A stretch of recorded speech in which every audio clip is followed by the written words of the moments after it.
All right, peace and blessings, peace and blessings. Assalamu alaikum, shalom, welcome, welcome, welcome. Yeah, we are back and we are live. And our topic tonight is living in America. What does it mean? And this topic came about as I was listening to, what's the brother's name? Marvin Gaye. And the song was... What's going on? What's going on? There it is right there. Yeah. And as I listened to it, I was like, well, damn.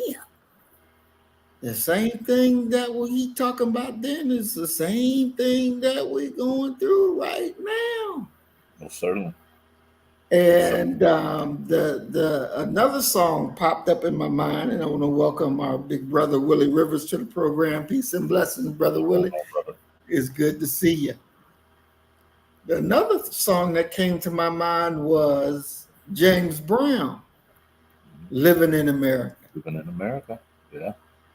And then a thought came to my mind, Doc, where the brother, what's his name, with the hair, fighter and promoter. Don King, only Don in America. King. Yeah. He would say, only in America. Yeah. Only in America. And he Only got in his America. little red, white, and blue flags behind his flags. Only in America.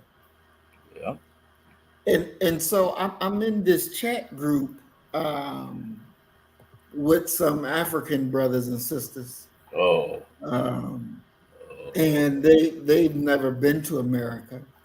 So I'm going to put this link in the thing after we're finished. Okay. To give them a better sense of what life is really like, to be living in America. Now, I'm not saying that living in America doesn't come with its perks, because it really does when you compare them to other countries. There's a lot of perks that we have here, or should I say freedoms that we have here that you don't have in other countries. There is an ease. I don't know if that's the right word, but there's an ease of life that you have here that you may not have in Tanzania, or you may not have in some of these African countries. So Doc, let's start it. What is living in America to you? I've been to different continents, and what I'll say is, when you're talking about accessibility of creature comforts, America is probably unrivaled in regards to if you have some money, what you will have access to. One of the things that, traveling in Ghana, that would always get my students is that when we were in a hotel, and you got to remember, we're in the equivalent of an American hotel when we're there. So that's the standard. But when we leave the room, we all had every room has a personal water heater. When we leave that room, we're Americans. We leave that water heater on. And it turned into a big thing because the hotel staff would enter our rooms and they would turn the water heater off. Mm. They would turn the AC off, whereas we leave the AC on. Um, we don't have rolling blackouts here, except for a rare moment of a hurricane coming or a pandemic. Our grocery stores don't run out of food. So, on the one hand, living in America, when you're talking about creature comforts and materialism, we're kind of unrivaled. Now, you can argue about the quality of food, but and the level of consumption is one of the reasons why Americans are so unhealthy. Is because we have such voluminous access to Mhm. whatever food is available, be it a food desert or even you know you have Whole Foods near you. However, there's something beyond, and I have to speak about it. I can only speak from my experience. Um, there's something else that is not up to par, and it's a spiritual, a safety, a health thing that comes along with being, and I'll just use this term to kind of be as comprehensive as I can be, being non-white. Mm. Black folk die the soonest here. Okay, we have the worst diets here, and in many ways, what we've done is we have become we created cultural adaptations to take the worst and try to make it at least edible. Look at our dealing with chitlins, pig feet, hog Mm. maws, fat back, and the list goes on and on. And also, you have that once again that safety issue of feeling welcome. We just saw a white father step up during a graduation Mhm. and basically manhandle a black Mhm. school superintendent. He wasn't Mhm. arrested. We all know, and every we talked about this on this show. Every Negro knows that there'll probably come a moment when it's your turn, when you're dealing with either ardent racists and bigots who are going to hunt you down, or dealing with police officers who enter into the fray with such a dour, negative perspective of black folk that you may very well live your life. You may very well lose your life. Um, you have to really, in every way, almost talk about it. It was the best of times and it was the worst of times, but the best of times for us always has an asterisk. It's always the abbreviated best of times, because regardless of how much money you make, the stress, the strain, the mental anguish.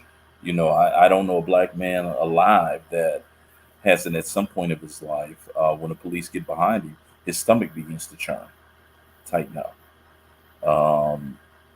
Being followed in stores, or going to, my all-time favorite store that I go to, is Kroger.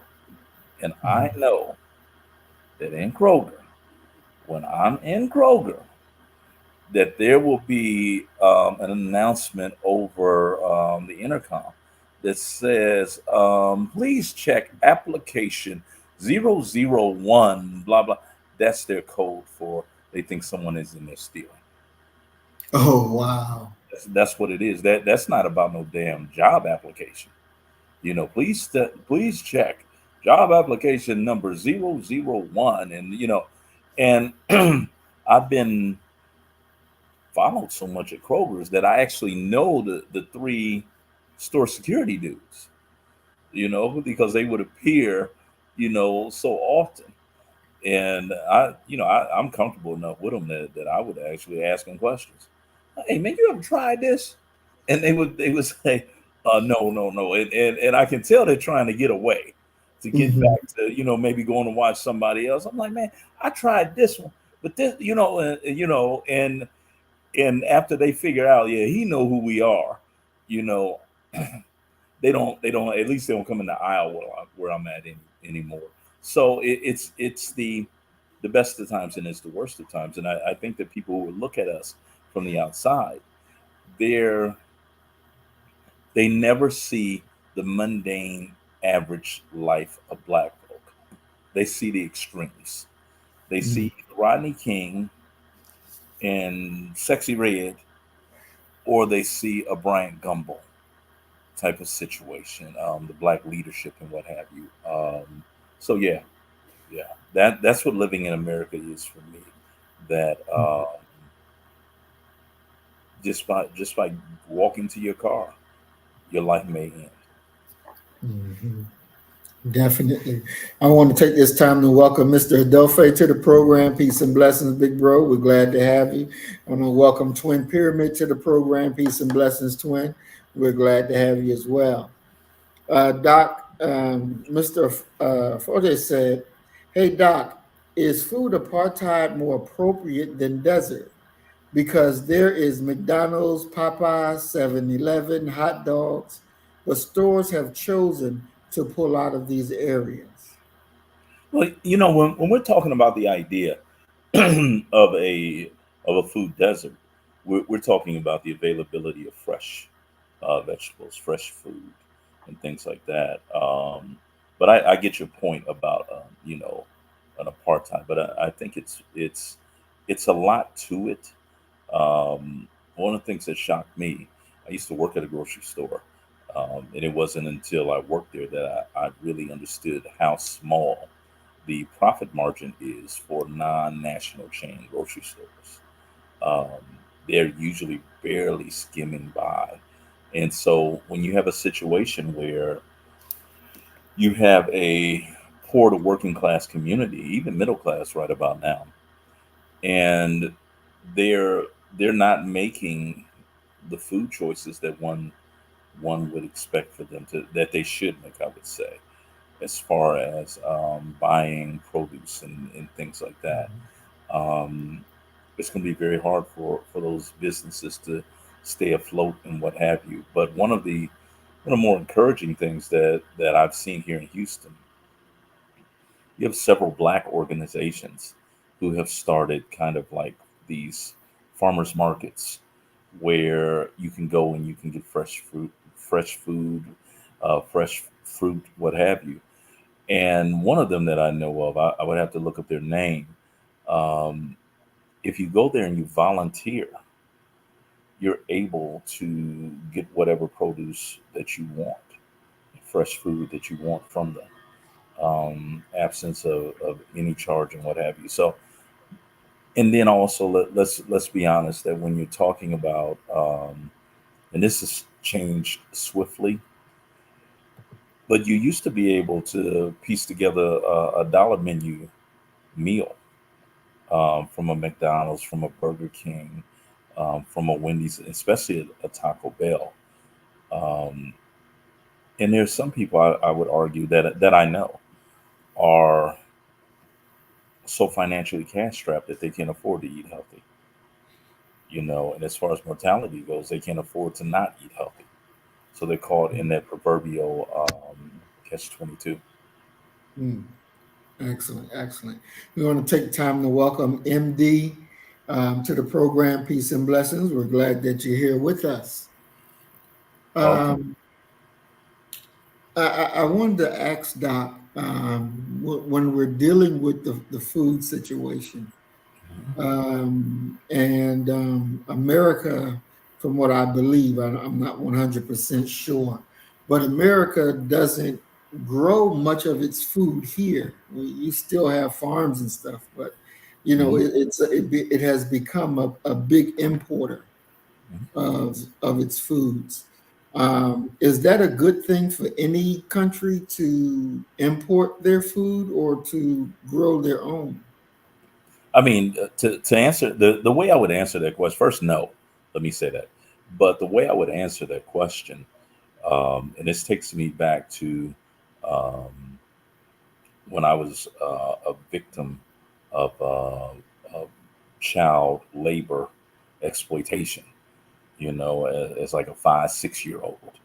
Mhm. Uh, I would answer that question by kind of flipping it and saying, is Black America in a better position now than they were 50 years ago when we Mm. had Black farmers who would grow our own food and we would be able to get food from them? Um, Mhm. I was privileged and blessed enough to have a grandfather, A.G. Young.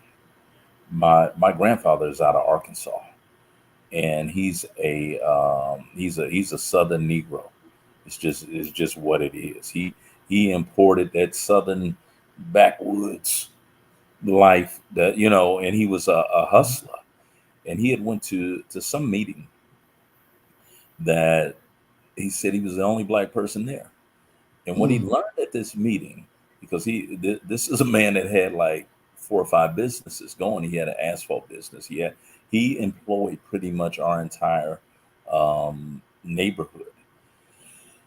He goes to this meeting, and what he found out at this meeting was that the federal government would pay you if you had a farm. So he went and he purchased this empty lot that was not right next door, but it was one more up from you know my grandparents' house, and he put Mhm. a farm there. He put a garden there, Mm. and of course we were the workers. The kids. All of his grandkids, because there was a bunch of us, and we worked that farm. you Mm. know, and we thought we were just having fun. We didn't look at it as work. We were learning. We were with our grandparents, this and that, and my grandfather, he was notoriously cheap, not frugal. He was cheap. Okay. What's the difference? Um, I think frugality is based upon measuring your money and saying like, no, I'm not going to buy $350 shoes. My grandfather would probably make you some shoes instead of buying you a lesser pair of shoes. He would probably do the bare minimum for you. And you would have shoes, but they wouldn't be, shoes that were, acceptable. So, well, we got paid, and you got to remember that there's 15, 20 of us that are out here working between the ages of like 5 and 9. He had a restaurant and also a candy store. Black folk used to have a local candy store. He had a Hmm. local candy store. And do you remember those individualized wrapped um, caramel candies? Came in like a Hmm. little plastic cellophane wrapper. Hmm. Hmm. He gave us one of them after a day's work. He was standing at the end of the garden, and he would give all of us one of them little pieces of candy. And we're kids, we didn't know, that he was exploiting us. But yeah, he exploited us. But that that garden that he put, and he put that garden up solely to get the money from the federal government. He Mm. never sold anything out of that garden. He didn't do it. And the word was within the community was, yo, you can go into this garden and you can take whatever you want.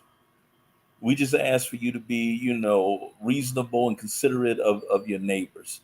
So we had collard greens, we had radishes, we had everything that you could imagine that a small scale urban farm would have. So what I would ask, and this is going back to your question about the United States being in a better or worse position. I would have to say a worse position because you're relying upon outsiders. Now, the neighborhood that my grandparents lived in, Lily Street, that area, the north side of the city, you might as well said we had a food desert back in the 70s because you know there wasn't really much of a grocery store serving that area. He was the one that served that area. So if you needed something, if you didn't have the money, if you need, you know what I'm saying, you could go there, and that food was there. It was readily, and you knew every season. That's what we did. We went out there and we worked. Um, tilled that ground, we worked that field, and what have you, and fed. There's no telling how many people we fed in doing that. Mm. Wow. Very, very interesting. Very interesting. Um, when we think, stop and think, because we've heard the phrase, "I don't see color." Hmm. Uh, Now, does what does that mean when they say "I don't see color"? Are they saying "I don't see you as a black person, as a minority"? I don't. What does that really mean when that is being spoken? The way I've always processed it is I am so infected with racial bias that it's driven me insane to the point where even my five senses don't work anymore.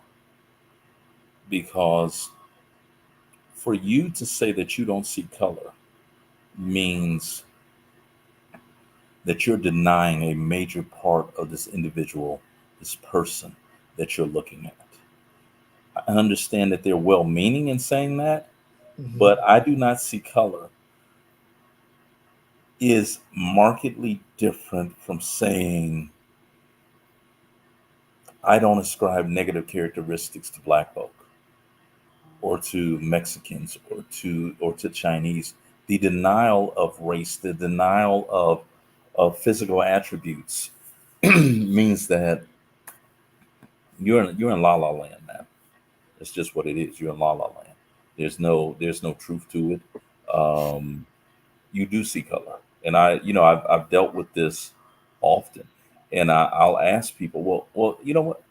Describe me then, and they'll say, well, you're a male, and they try, and they'll go to height, they'll go to weight, they'll go, and I'm like that's one of the most offensive things because and I know that that the first thing that any of us see is quite simply race, ethnicity, what have you. And there's nothing wrong with that. It's just taking that next step and saying quite simply, oh well, you know, black folk do this, white folk do this. That's where you need to pump your brakes. But to deny a person's identity, what type of person would deny another person's identity? How would that speaks volumes about Mhm. your degrading of them, despite your best efforts to be complimentary and race neutral. Mhm.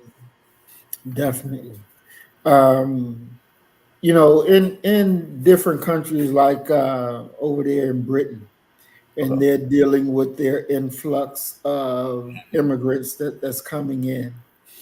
And you hear the white Britain person complaining about the immigrants. You hear them here in America complaining about the immigrants that's coming in.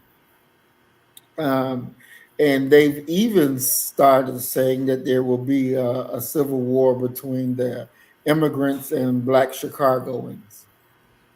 Um, Now, the only place we never hear anything about when it comes to immigrants is over on the continent of Africa.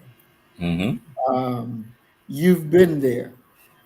What do you see when it comes to immigrants, and how do they deal with their immigrants? Is it any different than what goes on in America or in Britain?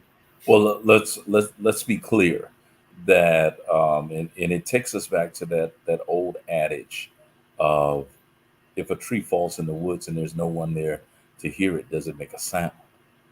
Um, the absence of the criticism of immigrants getting out, or the absence of the voice of an indigenous people being able to get out, is not an indicator of people not caring, of people not having an opinion about it. What it is more an indicator of is quite simply of a situation where those people's voices are not being shared because they don't have the ability to they don't have a media mechanism, a newspaper, to get their Mhm. feelings out.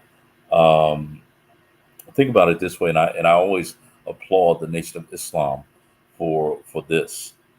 If the Nation of Islam did not have the final call, do they still exist? Mm. And yes, they still exist, but and they still have their position, but that position would never see the light of day if it had to pass across the desk of the Washington Post, the New York Times, and what have you. That's what is happening in Africa as well. That the the position of a lot of Africans, it's never going to be heard, you know. And even if you have a an African newscaster on a major station, there may you would have to look at the slant, the agenda, the funders of that entity, you know, because there are going to be certain things that can be said on air and certain things that should never be said on air. And Mhm. so being there, I saw a few Asians there, probably more Asians than any other group. But I also saw Mexicans there, which kind of blew my mind. Wow. In Africa? Yeah, yeah, yeah. One of the guys that I saw most frequently, he was like a street peddler named Hmm. His name was Hector, and he spoke very little English.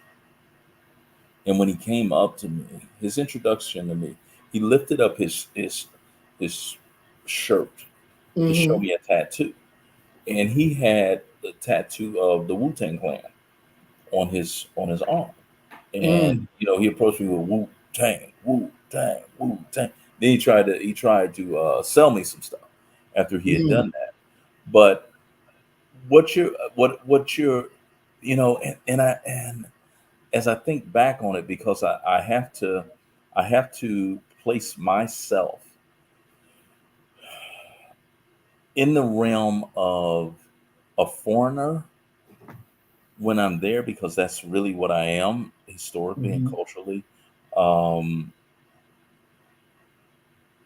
I'm an American when I'm there, and it's hard to imagine even considering white folk as foreigners in Africa because we're around them so much here. But during one of my trips to Ghana, I sat next to a guy who was he worked for Shell, one of the oil companies, and they, he talked about how they had millions of miles of Africa that they were going through, and they were getting oil over there. That's what they did. And of course, we know that the Asians have overrun Africa now, both economically and also physically, as far as implanting their DNA in African women. Um, the African, and I look at Mr. Adolfi's comments. Yeah, I would imagine that well, I know for a fact the common citizen African would have a lot to say about these foreigners, these immigrants coming in. Um, but at the exact same time that I'm saying that, um, what are the deals that are being made? At the executive level, the presidential level, within these nations that are allowing for these people to come here and kind of run roughshod all over Akibulan, over Africa. Um, that would be what's most interesting. And why are you making the decisions to do what it is that you're actually doing? as administrators and political leaders within these nations. Um, One of my and I know I've shared this story to with you about a interaction I had at a national park. I had taken my students to a national park, um, where they had elephants there, they had this, they had that there, and I'm paying for my students' admission to a certain section of the park, and they were going to have Jeeps or ATVs or whatever driving them around. And I'm handling I'm in the middle of the transaction, and these white folk come. These white folk were from, I still remember them, they were from Boston, Massachusetts. And they talked so harshly to the Africans there. And the Africans were, they were frightened. Looked like they were frightened of these white Mm. folk. And the lady picked up I was American, and she said, "So how has been your time here?" And I said, it's been good, but I was hoping to see a lion or a tiger." And so they start laughing. Okay, the white folks start laughing. Ah, you must not know where you're at. You're in the wrong part of Africa for that. I said, no, no, no, you missed what I said. I said I'm looking for a lion. I was hoping to see a lion or a tiger to slap the ass off of some white folk. That would make my trip fucking complete. Okay. And one of the Africans that was walking behind the door, behind the desk, got mad. He was like, "Oh, you get him out of here now. Get him out of here. Get him out of here now." And I said, "That's the problem up in here." I said, "First off, I ain't leaving. Okay. If I leave, I ain't paying shit." I said, Mhm. "But the problem is you let these cracker ass crackers come over here and talk to y'all in y'all land like they Mhm. crazy. Stand up." And so there's something, and there's a level of poverty where you're so desperate for money and monetary resources that you will eat shit and grin to get Mm. access. And far too frequently I've seen the African do that, where they will bow. That we have those old tropes that we talk about with our people, bowing your head, shuffling, scratching your head when it ain't itching, doing Mhm. a little soft shoe for Mr. Charlie. Um, you see that in Africa as well. So the African has to be very, very, very disturbed by the arrival of immigrants. But I think there's also for some a a recognition, because they believe this about us, that we're all rich and we would be able to somehow benefit them financially. Mhm. And so I think that when you look at them and you kind of consider what it is that they're doing and the movements that they're making at the government level, you would find one thing, but at the ordinary citizen level, you're going to find a different thing. You're going to find, for a lot of them, it's all a hustle, and they're trying Mm. to survive to the very next day. And one has to really wonder if you're struggling to survive on a daily basis as a result of government policy and in inaction. How much time and how much interest do you really have in political matters? Mhm. Because there's a great saying that says politics is the sport of gentlemen, meaning wealthy, educated individuals with leisure time. And I don't know if poor people necessarily have that. And it's one of the things, to be honest with you, that I think about when I see our people sporadically running to the streets because some Negro has been caught, some cop has been caught killing a Negro on camera. That's our form of political activism. We simply don't have the time or the understanding to do it 24/7, 365. Hmm. Exactly. Doc, do you think that there's any country um, on this planet? I want to say peace and blessings to Big Brother Roy. Is glad to see you, Big Bro. Glad you're here with us. Do you believe any country on this planet lives up to what its founding was all about, um, or their little catchphrase or whatever? I mean, Do you think they live up to it? you would have to give me the catchphrases to say Mhm. that, but what I will say is I don't think I don't think that there's a nation in existence that whose citizens would not bristle, if not outright rebel, at the arrival and introduction of foreign people, especially foreign people who are importing a different culture, who Mhm. are who don't look like them, and who are in many ways compromising their creature comforts. Because you could imagine if you were in the most beautiful, scenic country that there is, and let's say they had a wonderful beach scene that you'd like to go down there and you would just, bide your time there, just decompress and what have you. And it's gone from having about 12 people on that beach to being overpopulated and there 12,000.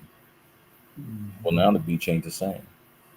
It's changed, but the access to it has been compromised. And my my best friend Damon Thomas, he called me and he told me, he said, "Man, look here, man, we got a caravan that we getting ready to get together. We coming to Texas. Point us in the direction of the governor." And I'm like, "In the direction of the governor?" He said, "Yeah, man," because he didn't mess New York City up with sending us all these Mexicans. Okay, he said there's an etiquette that we have here. He said, even on the subway, there's an etiquette. He said, if you're on the subway in the morning and you're riding to work, he said, you behave one way. He said, on the way home, everybody tired, many people going to sleep. People are allowed to doze off, and you got to respect that and say, oh, okay, that working man, he sleep. He said, man, I done dozed off. He said, next thing I hear is chocolate, chocolate. He said there's Mexican women and their children walking up and down the aisle of the subway, going from car to train, train car, selling chocolate, Wow. chocolate. And he said, and now you have. He said even walking around, there are people who are just literally laying on the sidewalk sleep. And it's Hmm.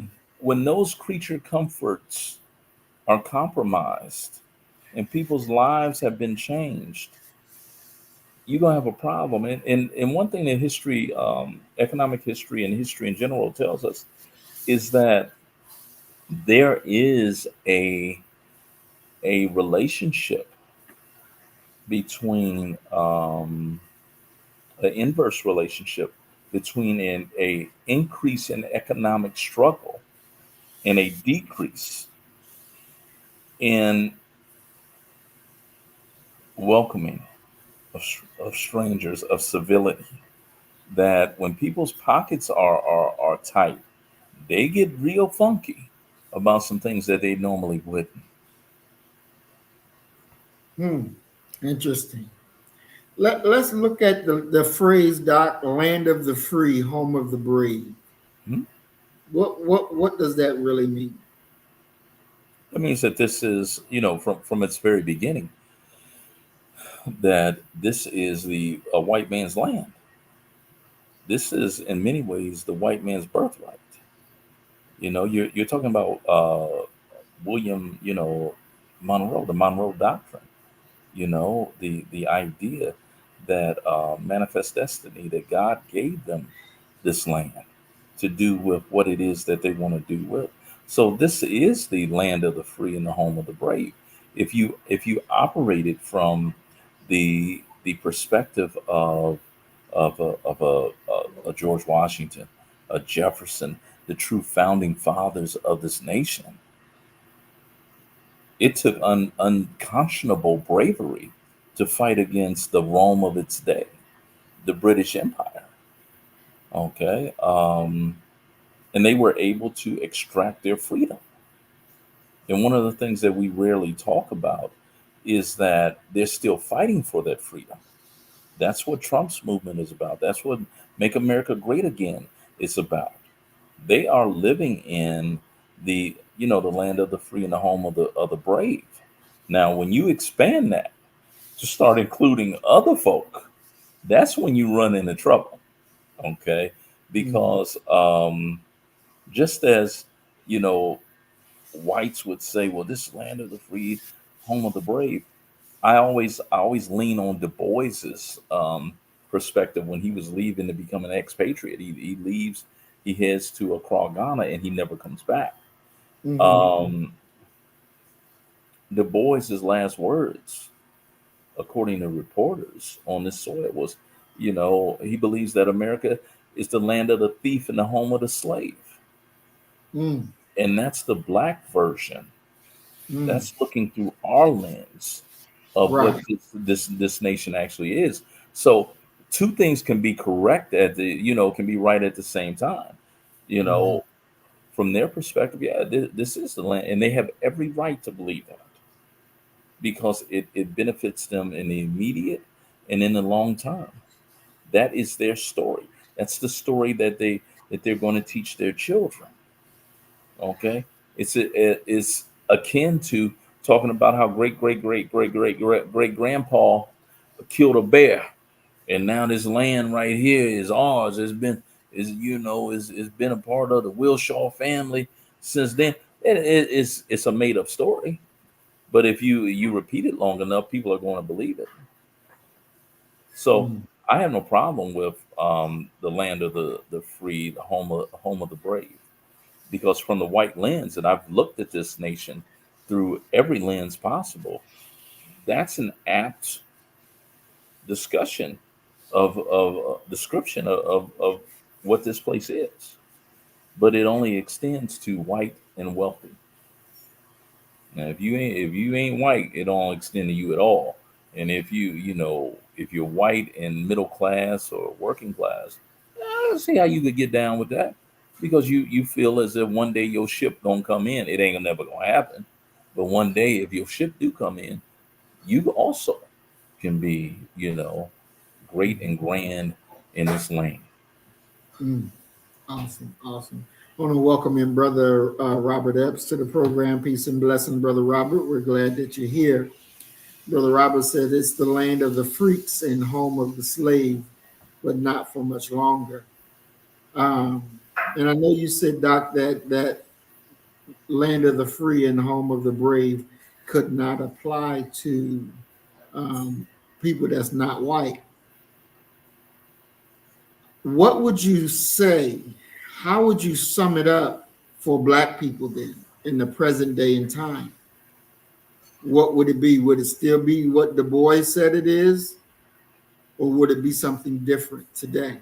Since I we believe had occupied, practically every position in government, there has been a Black person, at least one, there.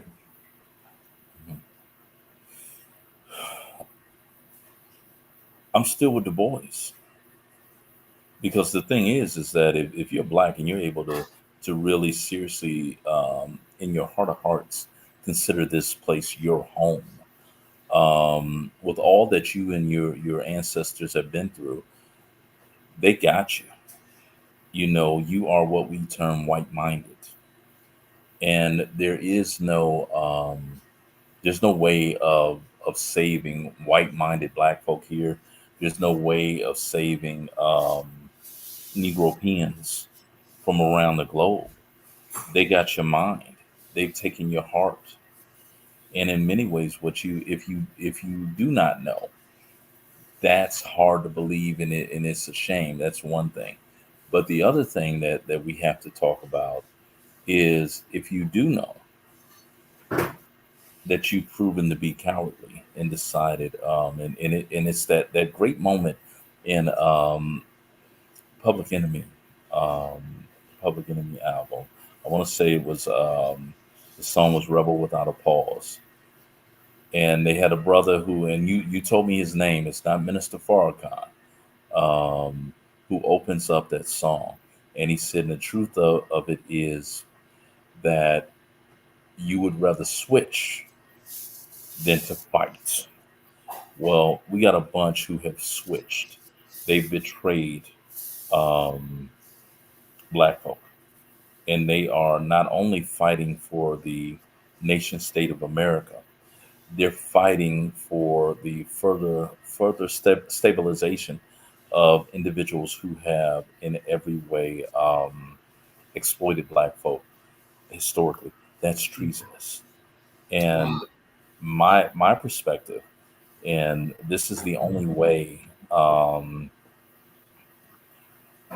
This is the only way that I can even begin to assert any form of patriotism, of nationalism for this nation, is by pointing out that and it takes me back to what Fred Hampton said: Black power for black people, brown power for brown people, red power for red people, yellow power for yellow people, white power for white people, all power to the people. That our position is actually the most patriotic one in trying to uplift black folk, because what we're really talking about is making this nation economically, politically, socially, and culturally, taking it from a 4 to 6 cylinder engine to a 16 cylinder engine. We want all populations and all people to be contributing to the further development of this nation. And to resist that is actually anti American, because it actually harms this nation. Mm, wow. And that brother that you was talking about is brother Tom Todd. They call him Mr. TNT. Yeah, that brother. Yeah, yeah. I've Mhm, heard that opening. I listened to that album.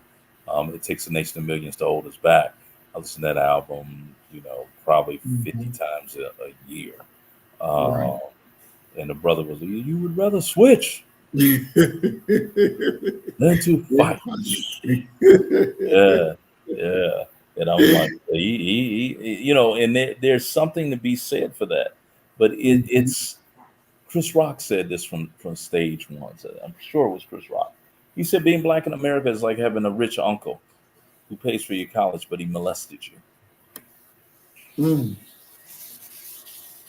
Being mm, black in America is always going to be different. It's always going to come with some different things. mm. Wow.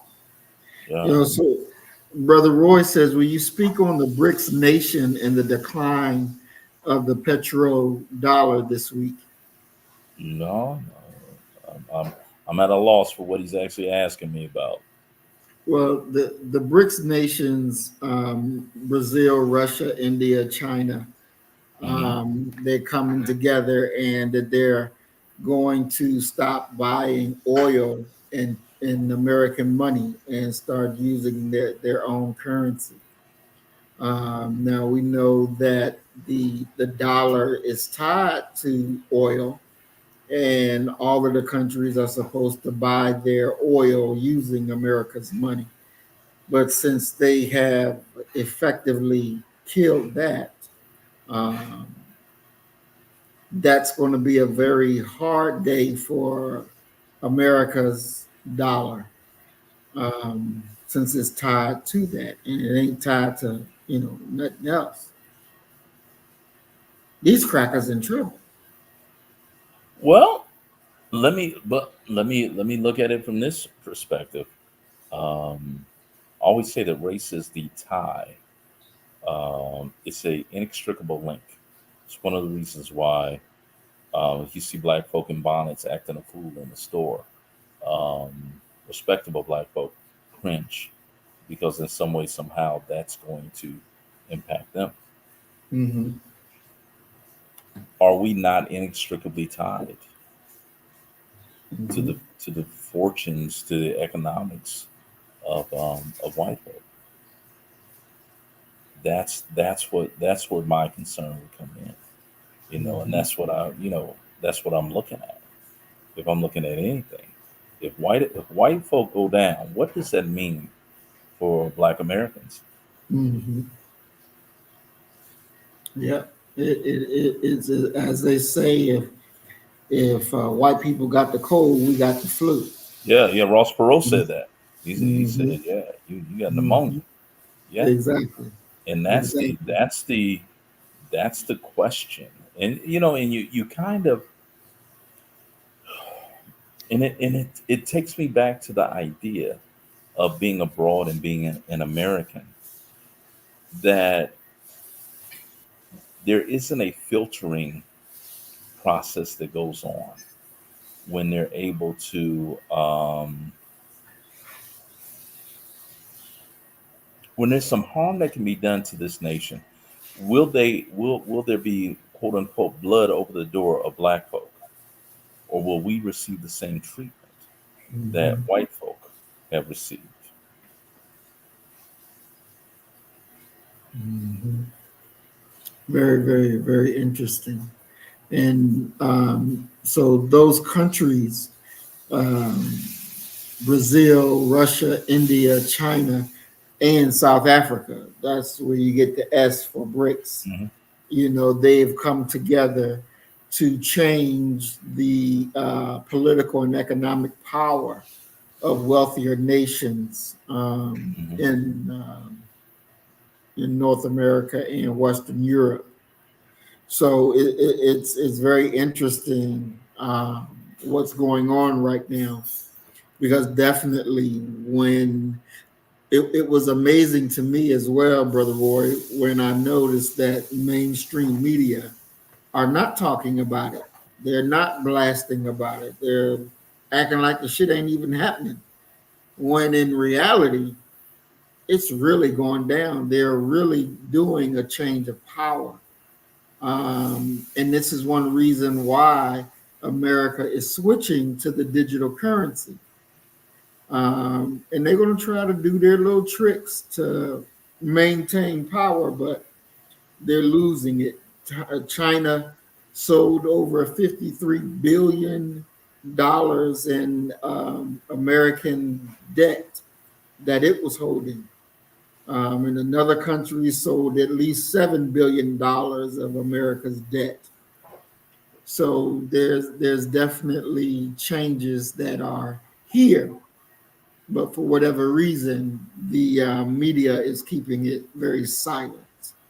Um, and dealing with the media, Doc, media is supposed to be separate from the state, but in many cases here in America, media acts on behalf of the government. What's your thoughts on that? At this point in time, I mean, anything that is anything sort of like what you just said, separation of church and state, the media being independent, what have you, purely theoretical, purely theoretical, because we're at a point within this nation where, and we've always been at this point, where money rules. You Mm. know, money buys you influence. Money buys you um, access to decision makers and what have you. So, in saying all of that, um, it'd be foolish to sit here and to think that the media is not doing the bidding of high ranking individuals.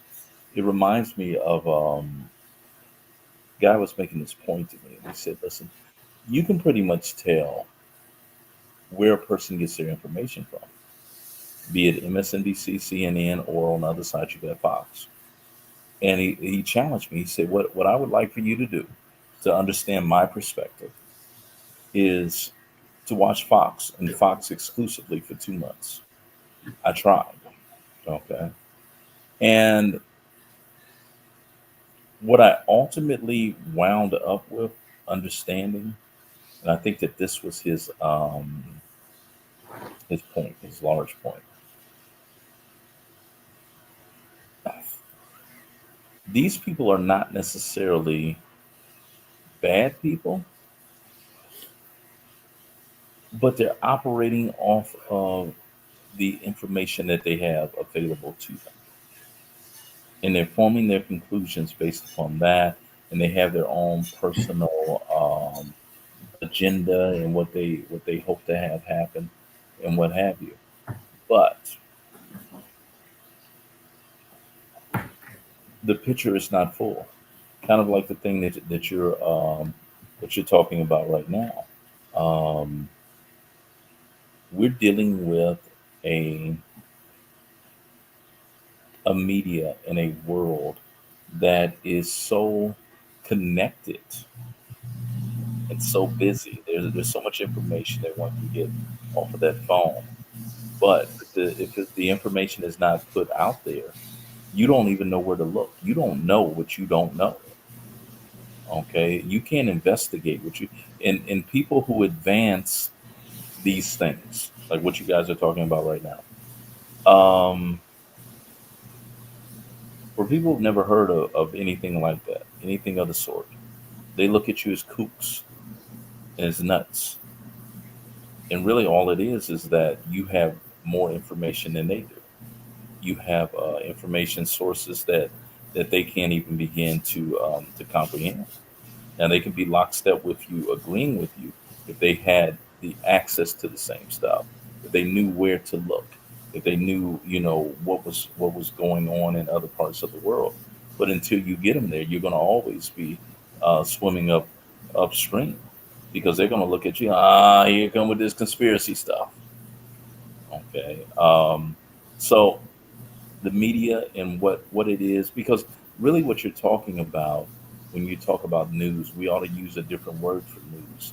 There's factual news, but the bigger part of it is propaganda, where they are shaping the way that you see the world. They are shaping how it is that you're going to understand the world. Exactly. Exactly. Um, when we're looking at, like, you know, just America, the name, but America, the continent is America, but America is looked at as the United States of America is looked at as America. Canada ain't part of America. You know, Mexico and all them down, beneath are not part of America. How did that happen where instead of the whole mass being looked at as America, that it became the United States is America and nothing else? I mean, you have shifting and developing interest. I mean, that's really what you're talking about when you look at from the quote unquote discovery of the West, and we'll just start with Christopher Columbus. Um, Britain is the Johnny Come Latelys. They're not the first here. You got to remember the oldest city on the North American continent is St. Augustine, and that was not a British um, outpost. So the settling in, and you have to remember, many people forget that they always trace it to the British involvement to Jamestown, but no, you had the failed um, colony of Roanoke. And so from Roanoke, and you have so many different nations here.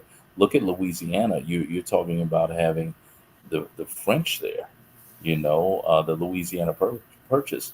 Toussaint L'Ouverture should be considered a patron saint of of Louisiana, because quite simply he's the one that they kicked Napoleon Bonaparte's ass, and he just said, "Man, this is too far away. We can't even defend this," and they abandoned it. So you have those types of things going on, which is going to form a very eclectic identity.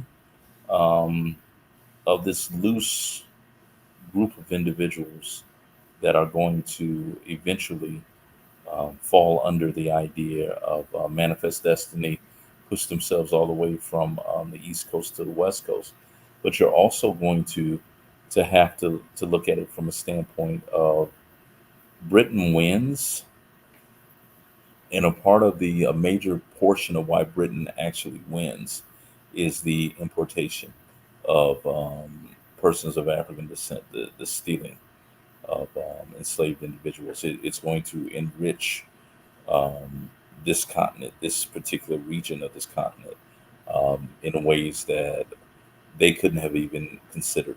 And you have to remember that a major part of the Spanish American War is fought from the idea that the Mexicans did not want slavery in Mexico. They lost. And one could point to the absence of significant African labor, forced unpaid African labor, in Mexico versus its prevalence in on the North American continent to be the deciding crucial factor in not only the forming of the American identity, which you're talking about right now, but also the flourishing of that American identity. You have to remember that Black folk, to this very day, Black folk are the rallying point for significant sections of white folk.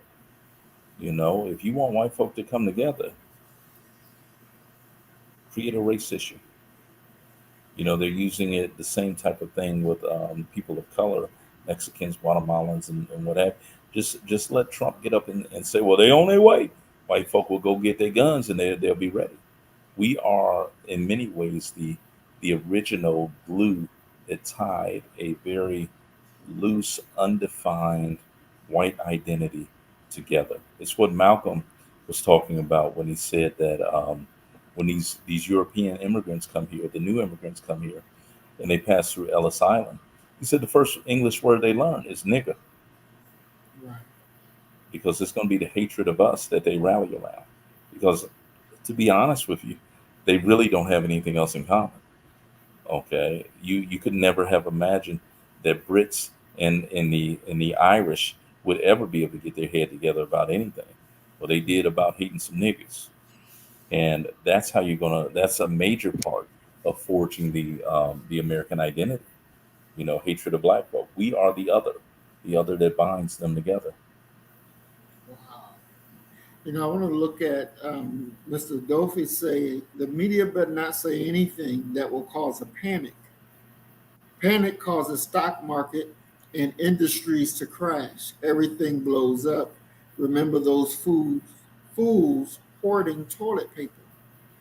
Hmm. Uh, if a panic can bring down the stock market in different industries, then Doc, would you say that those the stock market and the industries were never really shored up? Because if something is played over the TV, next thing you know, people get nervous and it creates a panic, then what you're really dealing it can't be real. Yeah, but I think that what you're looking for and what you're insinuating when you say shored up, Hmm. um, is something that has a foundation, a steady, assured foundation. Um, the stock market and economics in general are akin to the Romans who would come and watch the gladiators fight. They are a fickle horde, and at any time they can turn against you, and they can turn against you for any reason. A rumor could, in many ways, bring the stock market down. Um, because what are people going to do just at a personal citizen level, and this takes me back to something I think I was talking about earlier, is quite simply a hurricane comes through, pandemic, what have you. First thing people doing, they run into the store and they're going to buy everything. And this nation is going to look like a third world nation instantaneously. The creature comforts that we have in this nation are going to they will erode immediately. And I would argue that as far as the stock market, yeah, you would have the exact same thing. That a immediate erosion, but then you're going to have a counter story to the best of their ability that no, this isn't correct and this isn't what's going to happen in X, Y, and Z. But yeah, it's not stable. None of it is stable. Nothing in this realm that we live in is stable. Hmm. Wow. Um, when we're dealing with race in this country, and we're going to get into the video that you talked about with the superintendent and the parent Mhm. coming up and stopping the superintendent from shaking his daughter's hand. Now, that wasn't done by accident. We're also going to get into the video of the white man who, went and said, I'm going to start killing up some niggas. So, Yeah, trying to spark a civil war. right, right.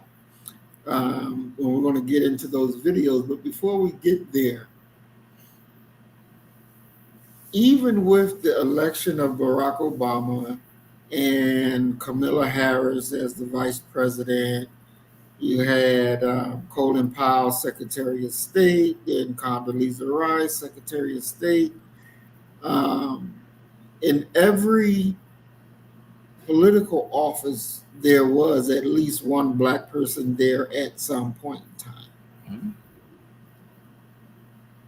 But nothing has changed when it comes to the race issue. It hasn't changed. It hasn't profited black people anything.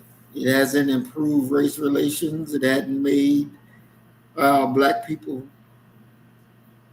get equal justice, equal treatment. We saw what was done to Skip Gates at his own damn house.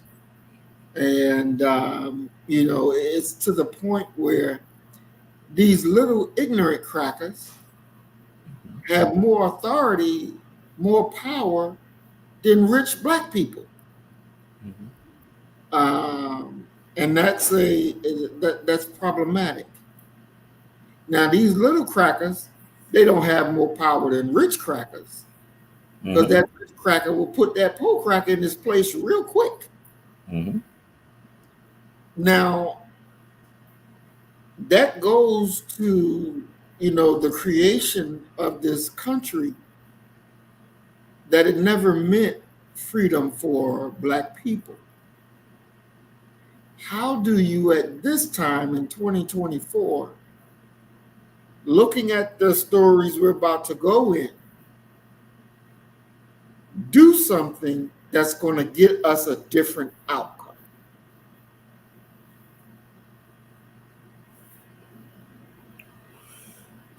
Building within. You're talking about, and I use this all the time. Churchill's great quote, where he says the greatest investment that any nation can make is in books and bottles, meaning education and children. The idea, and this is probably the most frustrating part of it all, is that we're not talking about rocket science. We're talking about developing your own worldview. We're talking about developing your own political perspective, your own political priorities, and generating unshakable solidarity, support for each other. But we don't do it. Not that we can't do it, but we just simply don't do it. And there's no getting around the harsh reality of we just don't do it.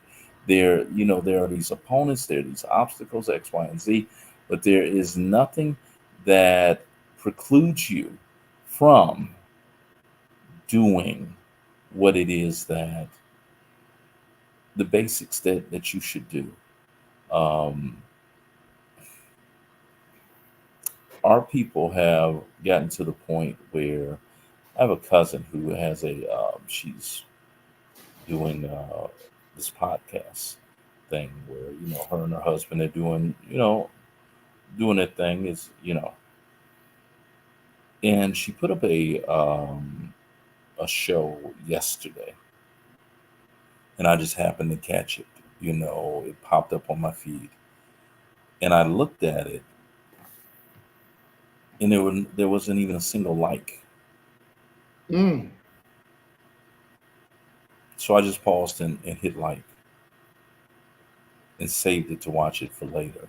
Um, that should never happen amongst any people. How do you talk about black solidarity? How do you talk about all of these other things, upliftment of black folk, and you won't even pause to give someone a like? So, in saying that, and I repeatedly say that you can talk about diabetes, heart disease, high cholesterol, whatever you want to, but the single greatest disease within Black America is mental illness, and it's closely associated with us not knowing who we are and us not loving ourselves. There's a great episode of the Boondocks, Aaron Magruder, absolute genius, where he has Ruckus become a preacher. And Ruckus talks about all of these quote unquote niggas that he hates. And he says, just think about it. You can name on top of your head 10 niggas that you hate. And Tom Dubois, their neighbor, he says, you know what? Yeah, I could. It's that hatred of each other. And when you think about podcasts, what's going on YouTube right now, the most popular podcast now, and I can almost imagine forever, is going to be these black relationship podcasts of black men talking negatively about black women, and black women responded by calling black men broken dusties. And there's something exciting, something titillating that goes along with us disrespecting one another. So until we get past that, man, we ain't going nowhere. There'll be some of us who have cleaned our minds, scrubbed our minds sufficiently to the point where we can see straight and we can be of credit to our people. But the vast majority of us don't seem like we even are aware of the need to clean our minds and to replenish our souls. Mm. Wow. I want to welcome Earth Angel to the program. Earth Angel 1105 Remix. Welcome to the program. Welcome. Peace and blessings. We're glad that you're here, Queen. Mr. Dofa said, black people are political pawns used in a cabinet that are to drive black people to the polls during election cycles. Um, do you think would you call what we're in right now, Doc, a sort of wake up because you have, or is it just, do you think it's just for this election that there seeming to be this vying for black folks to come out and vote?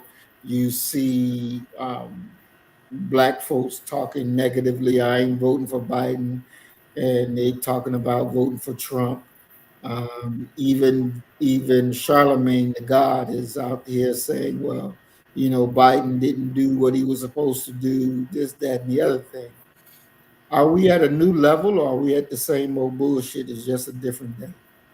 Same old bullshit. It's just that, you know, now that you have a camera and you have an outlet for people to just upload videos, you know, that's just where we are now. I mean, let's be clear. Um, have police officers been beating the brakes off a black man for centuries? Yes, they have. But it only becomes a big thing when somebody actually videotaped Rodney King getting the hell beat out of him just because it was captured on camera. It's now anything that happens, it can be on your screen in 1 minute. 1 minute, it can be streamed on while it's occurring. It's just that we have more voices that are being talked about. But you've always had a cadre of black folk who were going to vote um, against something, not necessarily for something. Um, the fact that Biden didn't, the fact that Obama didn't say black folk means you're going to have a reaction amongst some black folk who say, "Oh, I ain't voting Democrat." You've always had the "I'm not going to vote Democrat." You've always had the "I'm not going to vote Republican." We've always had that. It's just that these voices are making it out into the Twitterverse or whatever you want to call it much easier than they ever have before. It's just more voices, but that there's nothing new about that, not at all. And Mr. Adolfi's comment about us being political pawns is absolutely correct.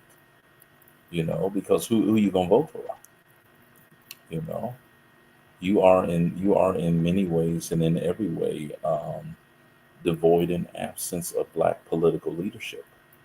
Black political leaders are trying to meld themselves into white circles and white establishments. Mm, mm, mm. And so, do you think that with this new, well, I don't really want to call it new, but with this insurgency of Trump this, Trump that, and his trial and conviction and all that foolishness, The, uh, the, the, the massive media coverage of Trump and everything mhm, Trump does. right? Do you think that's going to make a difference as far as blacks going to vote for him? No, no, not at all. Not at all. I've been wrong before because I didn't think Trump could win. But no, I think that those who are going to vote for Trump, there's nothing that can be said or shown to them that would change their mind. And those who are going to vote against him, there's nothing that he can do or say that would change their mind. People have already made up their minds in regards to who they're going to vote for, um, even before they see a debate between Trump and Biden. Um, unless Biden collapses on the stage, his supporters are still going to vote for him. And I would argue they still would. You might have a independent middle America that could still be swayed, but by and large, no. I think that most people already know which way that they're going to go, and it isn't necessarily predicated upon any political issue. Okay, we're in many ways as a nation politically, and I've seen this. I saw this in the church even, where congregations will show up and they will cheer on and champion their pastor, um, and so that they can't champion. That they're not able to look at what word is being shared. They're just quite simply saying, "Well, I need to, my pastor's the best. My pastor." It would be the equivalent of if, how can I put this? If by um,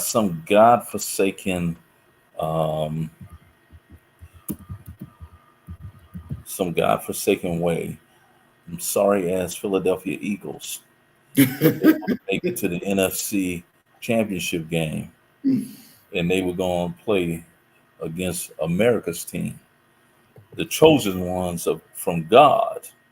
Um, I can't think of what could be said or what could happen because you're emotionally invested. You're on the dark side with the Eagles that would get you to root for and champion the Cowboys. We're rooting for politicians like we're rooting for sports teams, and in the midst of doing that, we're losing out on who it is that and what it is that um, we're supposed to be doing. Mm. Well, I know one thing for sure: the Eagles may not be able to beat Dallas, but I damn sure know them Steelers can beat Dallas. Oh, So see that? you There know we that's go the with that. real Pittsburgh. There we That's the go with real that. Pennsylvania There we team. go with that Them shit right Pittsburgh there. Steelers. To this day, I hate Jack Lambert, L.C. Greenwood, Lynn Swan, John Stallworth, yeah, and that stupid ass quarterback y'all had, Terry Bradshaw. Well, we know because we sure enough whooped y'all ass. So The good Lord says it all works together for the good. That's why y'all ain't got a quarterback worth a damn right now. oh, we got Russell Wilson and Come we on got a now. good backup, so we Come squared on, away. come on, man. Come on, y'all got Russell Wilson. Okay. Yeah, we'll We see. are squared away. We'll see. But family, we got to end early tonight. I just got a message and I need to go take care of some business. So we're going to have to end early. But we will be back tomorrow, 12 p.m. Central Standard Time. We'll be back and we'll finish up tomorrow, 12 p.m. Central Standard Time. And again, sorry, but I just got a message and I got to make a very important run. Doc, your closing comments? You know, looking forward to tomorrow, brother. Go ahead and handle what you got to handle. Yes, sir. Yes, sir. Thank you, family. Thank you for joining us. And we've been away for a minute. I had to get some rest. I really did. I had to get some rest. But we're back and we're up. And join us tomorrow. We will be live tomorrow, 12 o'clock Central Standard Time. And as we always say, you kill the nigga in you, I'm going to kill the nigga in me. And our God will reign supreme. We are Black First. Today, tomorrow, and forever. Love you, family. Peace and blessings. Assalamu alaikum. Shalom. So you better get the message and get it straight. You're going to need some bridge work. It's simple as that. Because we're living in judgment. We're living in implementation.